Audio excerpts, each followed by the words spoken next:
하나님의 말씀은 마가복음 11장 20절부터 25절입니다. 그들이 아침에 지나갈 때 무화과 나무가 뿌리채 마른 것을 보고 베드로가 생각이 나서 여짜오되 랍비여 보소서 저주하신 무화과 나무가 말랐나이다. 예수께서 그들에게 대답하여 이르시되 하나님을 믿으라. 내가 진실로 너희에게 이르노니 누구든지 이 산더러 들려 바다에 던져지라 하며 그 말하는 것이 이루어질 줄 믿고 마음에 의심하지 아니하면 그대로 되리라. 그러므로 내가 너희에게 말하노니 무엇이든지 기도하고 구하는 것은 받은 줄로 믿으라. 그리하면 너희에게 그대로 되리라. 서서 기도할 때 아무에게나 혐의가 있거든 용서하라. 그리하여야 하늘에 계신 너희 아버지께서도 너희 허물을 사하여 주시리라 하시니라. 아멘. 하나님은 하나님을 믿으라고 말씀을 하시는 분이십니다. 하나님은 하나님 자신에 대해서 그의 아들이 하나님 아버지를 신뢰하고 믿는 것처럼, 그래서 예수가 이 땅에서 겸손하게 죽음에 이르기까지 아버지의 명령을 그대로 가감하지 않고 전하며 하나님의 뜻대로 순종하면서까지 하나님을 신뢰하고 하나님 아버지에 대한 믿음을 가진 것처럼 주님을 좇는 주의 제자들 뿐만 아니라 모든 성도들이 이와 같이 예수가 하나님 아버지에 대한 신뢰와 믿음을 가진 것처럼 이와 같은 믿음을 갖기를 원하시는 겁니다. 그래서 예수께서는 오늘 본문을 통해서 하나님을 믿으라, 이렇게 제자들에게 하나님의 말씀을 증거하고 있습니다. 예수께서는 제자들 중에 두 제자를 불러서 예수께서 이미 선지자가 예언한 것처럼 스가랴 선지자가 스가랴서 9장 9절을 통해서 예언한 그 말씀이 그대로 응하는 그 장면을 예수께서는 준비하시기 위해서, 곧 어린 낙이 멍에를 맨 짐승의 새끼인 어린 나귀를 타고 예루살렘에 입성하기 위해서 제자들 2명을 그 어린 나귀를 준비하도록 그렇게 합니다. 그래서 예수께서는 예루살렘을 향해서 이제 제자들과 많은 무리와 함께 나아갔을 때 벳바게와 베다니에 이르렀을 때, 이 베다니는 감난산 인근에 있는 지역입니다. 그때 제자 중 2명을 불러서 그 제자에게 말하기를 너희 맞은편 마을로 가라. 그러면 어린 나귀가 묶여 있을 거다. 그것을 풀어서 가지고 와라. 그래서 이 두 제자가 맞은편 마을로 갔더니 길거리 문 앞에 나귀 새끼가 묶여 있었습니다. 그래서 주님의 명령대로 그거를 풀으려고 하니까 거기에 서 있는 사람들 중에 일부가, 인자들이 이거를 풀어서 무엇 하려느냐? 그때 예수의 말씀대로 그들에게 전했습니다. 주가 쓰시겠다. 그러니까 그들이 그것을 허락합니다. 이것은 예수께서 너희들이 가서 나귀 새끼를 매어 있는 것을 보게 될 것이다.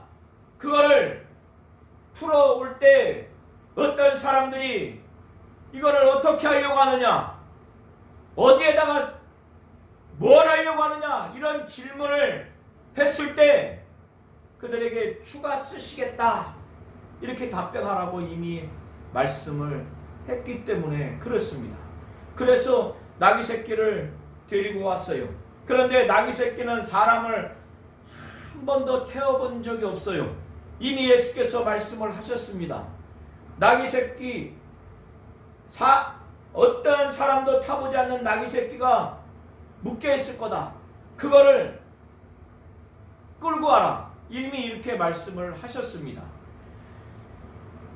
이스라엘의 왕이 전쟁에서 승리하면 백마를 타고 행진을 하지, 입성을 하지, 어린 나귀를, 그것도 사람이 한 사람도 타보지 않은 나귀 새끼를 타고 입성하는 경우는 없습니다. 그런데 예수는 겸손하게 자기가 왕이지만은, 이스라엘의 왕이지만은, 세상의 왕이지만은, 하나님이고 하나님의 아들이지만은 그는 겸손한 모습으로 아무도 타지 않는 나귀 새끼를 타고 예루살렘에 올라가려고 한 겁니다. 이것은 이미 스가랴서 9장 9절을 통해서 스가랴 선지자가 예언한 대로 그렇게 하려고 한 부분입니다. 사람들이 자기의 옷을 벗어서 어린 나귀 새끼 등 위에 안장 대신에 그것을 얹습니다. 예수는 그것을 타시고 예루살렘 성을 향해서 올라갑니다. 그때 많은 사람들이 자기의 옷을 벗어서 그 예수가 가시는 길에 깝니다. 그리고 어떤 사람들은 밭에서 나뭇가지를 팹니다. 종려 나뭇가지를 베서 그 길에 깝니다. 그리고 나서 뒤로 많은 사람들이 주님을 찬양합니다. 또 하나님을 찬양합니다. 호산나 다윗의 자손이여, 호산나 찬송하리로다. 주의 이름으로 오시는 이여, 주의 이름으로 오시는 왕이여, 이스라엘의 왕이여, 호산나 찬송하리로다. 찬송하리로다. 오는 우리 조상 다윗의 나라여, 가장 높은 곳에서 호산나 하더라. 이렇게 하나님을 향해서 찬양합니다. 이 부분은 마태복음 21장과 누가복음 19장과 요한복음 12장에도 오늘 다룰 내용들이 동일하게 기록되어 있습니다. 종합해서 보시면 또 표현하기를 하늘에는 평하여 지극히 높은 곳에는 영광이라고, 이와 같이 그들이 하나님을 향해서 찬송하며 주 예수가 메시아됨을 찬송합니다. 그러나 그들은 정치적인 메시아, 군사적인 메시아로 그렇게 생각을 해서 로마 제국의 식민 통치를 맡고 있는 이스라엘을 다시 회복하고자 하는, 또 회복할 것이라고 하는 기대를 예수를 향해서 갖게 됐습니다. 그래서 10절에 우리 조상 다윗의 나라요, 이렇게 그들이 고백하는 것은 다윗 왕조가 이스라엘 나라를 회복한 것처럼 그렇게 예수가 메시아로서 지금 식민 통치를 받고 있는 이스라엘을 로마 제국하에서 다시 회복하리라고 하는 그런 기대로 이런 고백을 한 것입니다. 그러나 예수는 정치적인 메시아, 군사적인 메시아, 민족적인 메시아가 아니라 군사적인 메시아로서 사역을 하거나 정치적인 메시아로서 사역을 하는 것이 아니라 하나님의 뜻을 이루어서 이 땅에서 죽음과 부활을 통해서 많은 인류를 구원하고자 하는 하나님의 그리스도, 하나님의 아들 메시아로서 그 사역을 하고자 예루살렘을 지금 입성을 하고 있는 것입니다. 예수께서는 예루살렘에 이르러서 성전에 들어가셔서 모든 것을 둘러보셨습니다.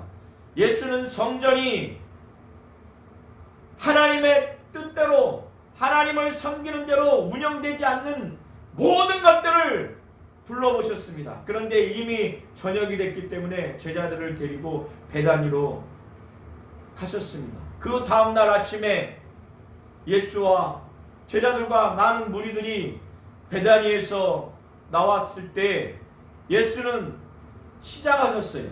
그래서 무화과 나무 열매를 좀 먹으려고 잎이 있는 무화과 나무를 유심히 쳐다보고 열매를 따기 위해서 가까이 갔는데 잎만 무성하지 열매가 없었습니다.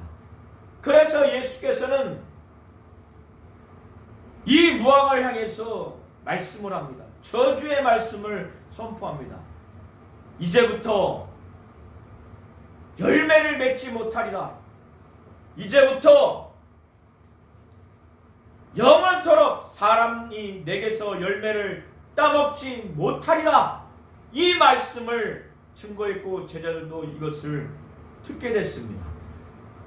그리고 난 후에 예수께서는 그의 제자들과 많은 무리들과 함께 예루살렘에 들어가서 전날 예루살렘 성전을 두루 살피면서 이 성전이 제대로 운영되지 않고 하나님이 원하시는 대로 만민이 기도하는 집이 되리라고 하는 그 예언의 말씀대로 선지자의 말씀대로 되지 않는 이 광경을 보고 이러한 불신앙과 불순종의 모습이 성전 안에서 보여진 것을 보면서 종교 지도자들에 대해서 강한 그 분노와 그들을 심판하고자 하는 마음이 예수는 있었던 겁니다. 너무나 거룩한 분노가 생겨서 성전 안에서 매매하는 자들을 내쫓았습니다. 그리고 비둘기 파는 자들의 의자를 둘러엎었어요. 그리고 돈 바꾸는 자들의 상을 막 뒤집어 엎었습니다. 그리고 예수께서 아무나 물건을 가지고 성전 안으로 지나다님을 허락하지 않았어요. 더 이상 성전 안에서 이렇게 불경건하고 불순종하고 불신앙적인 제사를 위한 물건을 제사 기구를 들고 다니는 것을 허락하지 않았습니다. 그러면서 예수께서 말씀하시기를 기록된 바 내 집은 만민이 기도하는 집이라 칭함을 받으리라고 하지 아니하였느냐. 너희는 강도의 소굴을 만들었도다. 이렇게 분노의 마음으로 그들에게 말씀을 하셨습니다. 이것은 이사야서 56장 7절의 말씀과 예레미야서 7장 11절의 말씀을 혼합해서 말씀하시는 내용입니다. 이 예수의 당시 이 성전은 타락을 했습니다. 종교 지도자들인 대제사장들 또 제사장들이 이렇게 타락하도록 만든 겁니다. 본래 구약에서 하나님께 제사를 드리기 위해서는 제물을 제사장 앞에 가지고 와야 됩니다. 제물이 있어야 하나님께 제사를 할 수가 있게 됩니다. 그런데 예루살렘 밖에서 먼 지역에서 살고 있는 사람들 또 이방인이지만 유대교로 개종한 이방인 출신 유대인들도 이방인 출신 유대교를 종교를 갖고 있는 사람들도 먼 지역에서 올 수밖에 없습니다. 그러면 그들이 키우고 있는 소나 양이나 이런 동물들을 가축들을 데리고 오면 이 가축들이 동물들이 제물로서 합당한지 흠이 있는지 없는지를 그것을 판단하고 그것을 검사하는 그 사람이 누구냐? 제사장들입니다. 그런데 조금이라도 흠이 있으면 부적격 판단을 해서 제사를 제대로 할 수가 없기 때문에 어쩔 수 없이 이들은 성전에서 기르고 양육한 동물들을 사서 제물로 드릴 수밖에 없는 상황이 됐습니다. 이 일을 제사장들이 주도적으로 하는 겁니다. 또 본래 감람산에서 이런 동물들을 사고 파는 일을 했는데 이것을 이제 성전 안에 이방인 뜰에서 이것을 장사하도록 한 겁니다. 그러므로 인해서 종교 지도자들이 이거를 허락하고 그들이 돈을 받는 겁니다. 그리고 장사하는 자들은 더 이익을 남기기 위해서 웃돈을 받게 되는 것입니다. 그리고 돈 바꾸는 자들은 환전하는 자들인데 이방인이나 유대인들이 로마 화폐나 이방인인 헬라 화폐를 사용하게 되면 로마 화폐는 이방의 황제가 거기에 새겨져 있습니다. 이것을 그들은 신으로 여기고 우상화시키는데 성전에 와서 이 돈을 사용하는 것이 하나님 앞에 범죄라고 생각했기 때문에 이것을 이스라엘이 사용하고 있는 그 돈으로 바꿔야 됩니다. 그래서 환전상이 생기게 된 겁니다. 그런데 이 돈을 바꾸는 사람들도 이익을 남기기 위해서 더 고가로 이것을 팔게 됩니다.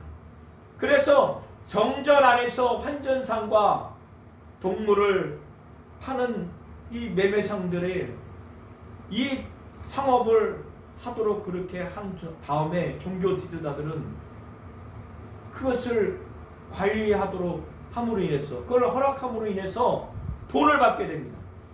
그러니 이방인 뜰에는 이방인들이 와서 하나님께 예배해야 되는데 이방인 그 뜰에 동물들이 수천 마리가 거기서 거래되니까 얼마나 혼잡하겠어요. 거기서 돈 바꾸고 거래하는 모든 일들로 인해서 그 이방인들은 예배의 장소로서 매우 더럽힘을 받고 혼란스럽게 된 겁니다. 예수께서는 이 모든 것을 봄으로 인해서 책망하신 것입니다.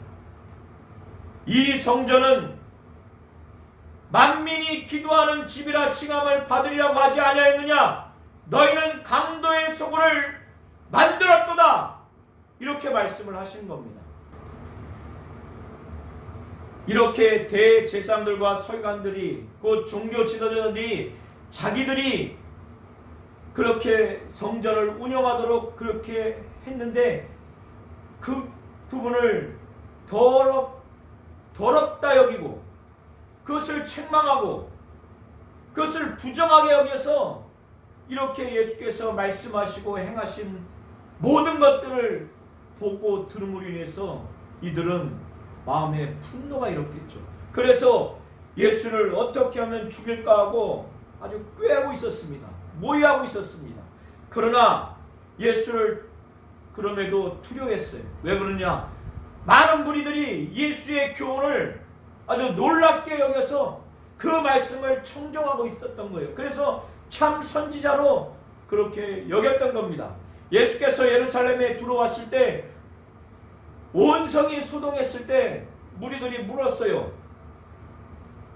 혼란스러우니까. 그래서 예수에 대해서 물었을 때 예수와 함께한 자들이 바로 갈릴리 나사렛에서 온 선지자라고 그렇게 증거한 것입니다. 예수를 선지자로 여겼기 때문에 많은 무리들이 두려운 것입니다. 그리고 나서 날이 저물기 때문에 다시 예수와 그와 함께한 자들이 성 밖으로 나가게 됐습니다. 하룻밤을 또 묵은 다음에 아침에 다시 예루살렘 성전을 향해서 들어가려고 길을 지나가실 때 무화과 나무가 뿌리채 말랐습니다. 하루가 지났는데 뿌리가 마른다는 것은 일반적으로 사람이 나무를 잘라도 하루 만에 그렇게 뿌리가 마르지는 않을 것입니다. 이것은 하나님의 역사이기 때문에 바로 이와 같은 증거가 나타난 것입니다. 베드로는 예수의 말씀을 기억하고 나서 예수께 말씀을 합니다. 저주하신 무화과가 그 무화과 나무가 말랐습니다. 무화과 나무가 말랐습니다. 그때 예수께서 베드로와 함께한 자들에게 이 무화과 나무가 하루 만에 순식간에 마른 것을 놀란 제자들, 또 베드로, 많은 무리들이 놀랬기 때문에 예수께서는 하나님이 하신 역사이기 때문에 하나님을 믿으라, 하나님을 믿으라, 이렇게 말씀을 하시는 겁니다. 하루 만에 말씀으로 이제부터 내가 영원토록 사람들이 내게서 열매를 따먹지 못하리라, 이 말씀을 하신 후에 하루가 지나서 이러한 뿌리까지 마른 것을 봤을 때 베드로는 아주 충격에 빠졌을 겁니다. 그때 예수께서는 하나님이 하신 일이다, 그러니 믿으라, 이렇게 말씀하신 겁니다. 더 심지어는 하나님을 믿으면 어떠한 것까지 이루어지느냐, 이 산더러 들려 바다에 던져지라 하며 그 말하는 것이 이룰 줄 믿으면 그대로 된다는 겁니다. 사람이 그렇게 한다는 것이 아니라 하나님에 대해서 그렇게 믿으면, 하나님이 그렇게 하실 줄 그대로 믿으면 그것마저도 그렇게 된다고 말씀을 하시면서 제자들을 향해서 하나님에 대한 믿음을 강조하고 있습니다. 하나님에 대한 믿음을 가르치고 있습니다. 그러면서 기도할 때도 하나님에 대해서 전적으로 믿으라는 차원에서 기도할 때, 하나님께 기도할 때 의심을 갖지 아니하고 전적으로 믿고 기도하라고, 그러면 믿은 대로 그대로 응답될 것이라는 차원에서 예수께서 말씀하십니다. 그러므로 내가 너희에게 말하노니 무엇이든지 기도하고 구하는 것은 받은 줄로 믿으라, 그리하면 너희에게 그대로 되리라, 이렇게 말씀하시는 겁니다. 우리 모든 성도님들이 이와 같이 되시기를 예수의 이름으로 축원합니다. 그런 다음에 예수께서는 서서 기도할 때, 기도하는 자가 다른 사람과의 원한 관계가 있을 때 그 원한을 품고 기도하지 말라는 거예요, 하나님 앞에서. 그래서 서서 기도할 때, 이 당시에는 유대인들이 서서 기도하는 그런 관행이 있었습니다. 그런 관습이 있었어요. 그래서 서서 기도할 때 아무에게나 혐의가 있거든 용서하라는 거예요. 원한 삼을 때 있다면 용서하라는 겁니다. 그리해야 하늘에 계신 너희 아버지께서 너희 허물을 사해 주신다는 겁니다. 그런 다음에 예수와 함께한 사람들, 그들이 예수와 함께 다시 예루살렘에 들어가셨어요. 예루살렘 성전에 들어가실 때 대제사장들과 서기관들과 장로들이 나왔어요. 그들이 아주 전날 예수를 죽이고자 하는 그 모의와 그것을 꾀하려고 그렇게 했던 자들입니다. 그러니 지금도 그 마음이 가득했을 거예요. 그래서 예수를 어떻게 하든지 올무에 빠지게 하려고 예수께 질문을 합니다. 무슨 권위로 이런 일을 하느냐? 누가 이런 일할 권위를 주었느냐? 이렇게 질문을 하는데 예수께서는 이들이 예수가 지금 성전에서 매매하는 자들을 내쫓고 비둘기 파는 자들의 의자를 엎고 돈을 다 쏟아버리고 상을 엎어버리고, 그리고 이 성전은, 이 집은 만민이 기도하는 집이 되리라 하지 아니하였느냐? 그런데 너희는 강도의 소굴을 만들었도다, 이렇게 책망의 말씀, 이러한 행동과 이러한 말씀을 한 것을 염두에 두고 이 일을 무슨 권위로 하느냐, 그리고 이런 일할 권위를 누가 주었느냐, 이 질문에 대해서 예수께서는 가르쳐 주지 않았어요. 왜? 그들은 이것을 알려고 질문하는 것이 아니라 예수를 죽이고자 하는 마음으로 올무에 걸리기 위해서 그런 행태를 보이기 때문에 예수는 그들에게는 가르쳐 주려고 하는 마음이 없었습니다. 그래서 반문을 합니다. 나도 한 말을 너희에게 물으리니 대답해라. 그리하면 나도 무슨 권위로 이런 일을 하는지 이르리라. 요한의 침례가 하늘로부터냐 사람으로부터냐 내가 대답해라. 내게 대답하라. 그때 이들은 자기들끼리 논의합니다. 이게 쉽지 않은 대답이거든요. 만일 하늘로서로 하면은 예수께서 그러면 왜 침례 요한을 믿지 아니하였느냐 이렇게 대답할 것이라고 그들끼리 질문에 대한 답에 대해서 하늘로부터 왔을 때 어떻게 반응할지에 대해서 그들끼리 논의합니다. 그러면 사람에게로부터 왔다 이렇게 말할까? 자기들끼리 얘기하는 겁니다. 그때 만약에 그렇게 얘기하면 많은 사람들이 요한을 참 선지자로 여기기 때문에 그 백성들이 두렵기 때문에 그렇게 말할 수도 없는 입장이 됐어요. 그래서 그들이 결론 내기를 예수께 대답하기를 하늘로부터 왔다 사람으로부터 왔다 어느 답변도 하지 않고 그냥 우리가 모르겠다 알지 못하노라 이렇게 답변을 한 겁니다. 그러니까 예수께서 나도 무슨 권위로 이런 일을 하는지 너희에게 이르지 아니하리라 예수께서 이렇게 말씀을 하시는 겁니다. 이 질문 속에는 침례 요한이 많은 사람들이 하나님이 보낸 참 선지자라고 여긴 것처럼 그러나 이스라엘 종교 지도자들은 그거를 인정하지 않았죠.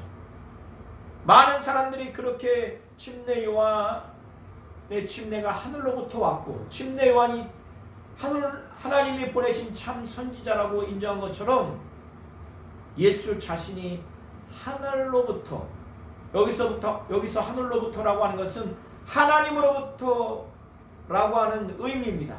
예수 자신이 하나님 아버지로부터 보냄받을 것이라는 것이 기본적으로 전제되어 있는 것으로 보여집니다. 우리 모든 성도님들은 정말 하나님을 진정으로 믿으시기 바랍니다. 하나님을 참으로 믿으시기 바랍니다. 주 예수가 하나님을 전적으로 신뢰하고 믿은 것처럼 그가 죽음에 이르기까지 그의 말씀을 가감하지 아니하고 십자가에 못 박혀 피 흘려 죽으시기 전에 이 잔이 내게서 지나가기를 원하나이다 이렇게 여러 번 간구하면서까지 자기의 원이 있지만 그러나 아버지의 원대로 되기를 원하나이다. 아버지의 뜻을 원하고 아버지를 신뢰하고 아버지를 믿은 것처럼 우리 모든 성도님들은 정말로 주님과 같이 하나님을 믿으시기 바랍니다. 그는 육체에 계실 때에 심한 통곡과 눈물로 간구와 소원을 올렸고 하나님을 경외함으로 인해서 그의 기도를 들으셨다라고 히브리서 기자는 증거하고 있습니다. 이것처럼 하나님을 믿고 우리가 믿는 하나님께 무엇을 구하든지 정령으로 구하지 아니하고 욕심으로 구하지 아니하고 하나님의 뜻대로 간구하되 우리가 간구하는 것, 기도하는 것을 그대로 이미 받은 것처럼 받은 줄로 믿으면 그게 그대로 된다는 겁니다. 하나님이 그렇게 하신다는 겁니다. 이 정도로 하나님에 대해서 믿고 우리가 믿는 하나님께 하나님이 능히 하실 줄 그렇게 믿는다면 하나님은 이와 같은 자에게 그대로 기도한 대로 이루어 주신다는 겁니다. 이거를 믿고 이와 같은 자가 되시기를 예수의 이름으로 축원합니다.